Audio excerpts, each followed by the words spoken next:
तू येतेयस का माझ्याबरोबर? मला एकटीला जायचंय विकेंडला. मला कुणीच नकोय. मला तू आणि मी, फक्त दोघं जण जायचंय. तुला मंजूर असेल ना तर चल, नाही तर मला तुझ्याबरोबर पण नाही जायचं. बास ना, सोमवार ते शनिवारपर्यंत बंधनातच असते मी, पिंजऱ्यातच असते. सकाळी किती वाजता गेली, काय डब्याला घेऊन गेली, कोणाशी बरोबर खाल्ला, कोणाबरोबर उठली, कोणाबरोबर बसली, का एवढा उशीर झाला घरी यायला, इतक्या वेळ का कोणाशी बोलत होती. अरे किती किती जाच. अगं लग्नाला माझे 12 वर्ष झाले. बास ना. मला पण त्या पक्षाप्रमाणे फ्री राहायचंय. नकोय मला पिंजरा.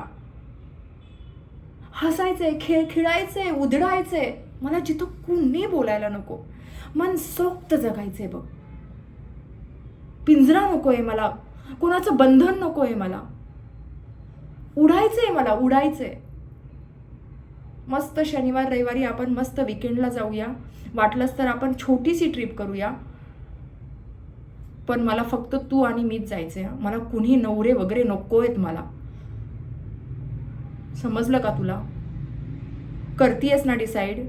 आजच्या आज तू घरात सगळं तुझं सगळं सेट कर आणि बोलून घे, आणि माझ्याबरोबर नेक्स्ट वीकला हा प्लॅन करायचा आहे तुला. तुला यायचं नसेल ना तर तू सांग, मी दुसरी बरोबर प्लॅन करते. उगाचच मला लटकत नको ठेव. मी वैतागली आहे खरं घरच्या या लोकांमुळं. कळलं का तुला? मागच्या वीकमध्ये म्हणाली या वीकमध्ये जाऊया, या वीकमध्ये म्हणाली नेक्स्ट वीकमध्ये जाऊया. बास ना आता, किती वेळा. तुझ्यावर अवलंबून आहे म्हणून ते एवढा नाटक करतीयस का? नको करूस हा. नाहीतर मी तुला सोडून देईल, मी एकटीच जाईल. मला सांगू नकोस की तू एकटी एकटी मज्जा केली, असं असं केलं, तसं तसं केलं.